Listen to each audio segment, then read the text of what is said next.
For today's ganap nga ay mag-banding-banding kami ng mga friendship ko sa beach. Bahala ba yun? Basta kay Madadjon ang mga plano na permanente drawing. So, andito ako ngayon sa market at pipili tayo ng babaunin natin papunta doon sa beach. So, ang napili ko ngayon ay chicken kasi bawas sa kanila ang babs. Alam nyo na yun.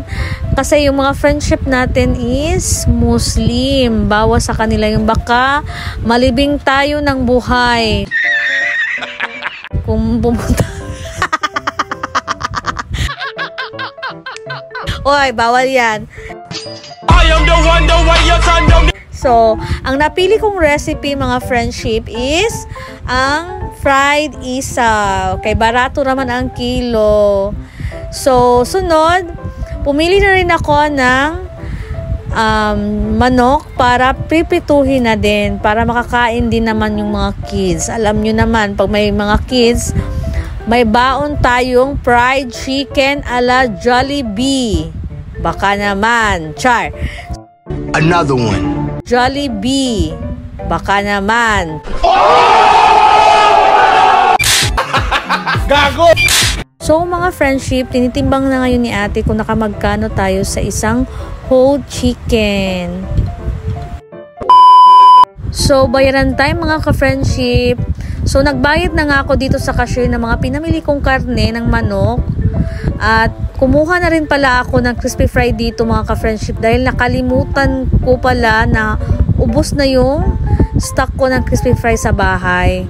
Tapos kumuha na din ako ng half kilo ng oil para makaluto na rin. Diretso-diretso na tayo, hindi na bibili pa sa labas. So, eto, nagbabayad na ako ngayon. Nakamagkano kaya tayo dito? So, i-update lang namin kayo mga ka-friendship ha. So, hindi na nga ako nakapag-video mga ka-friendship ng cooking show natin dahil nagmamadali na po tayo dahil naiwanan na tayo ng mga kadabarkads natin. Nauna na sila doon sa beach. On the way na nga tayo sa pupuntahan nating beach mga ka-friendship. So tara, samahan nyo kami.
One eternity later. Ay, thank you Lord. Nakadating na din kami mga ka-friendship dito sa Punta Bilar. Dito na rin namin napiling maligo dahil sobrang lakas daw ng alon doon sa Ipil tsaka Mabua. So dito, safe na safe ang mga bata mga ka-friendship. So naginahinin na kami dito sa may hagdanan nila dahil nahiwi ang ila hagdanan mga ka-friendship.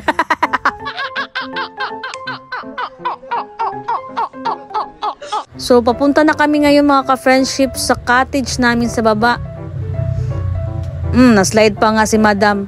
Madam, maghingahinay naman tayo, Madam. Uy, makaabot man tayo sa baba. Makalangoy-langoy ka man doon. So, andito na yung cottage namin. Oh, ka-cute. Uy, ka-cute sa mama.